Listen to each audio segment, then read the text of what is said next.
Hi Energy, so good morning. So ayan, ito ng continuation ng ating goal, which is to paint Braveheart. So kami ni Mama magtutulungan ulit for today's video.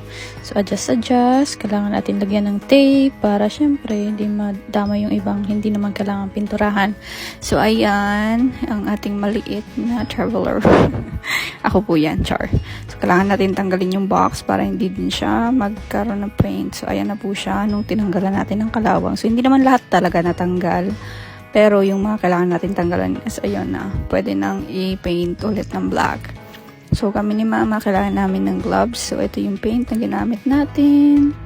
Syempre ang sikreto talaga dito is yung pantay at dahan-dahan. Pantay na brush at dahan-dahan na stroke para syempre walang patsi-patsi.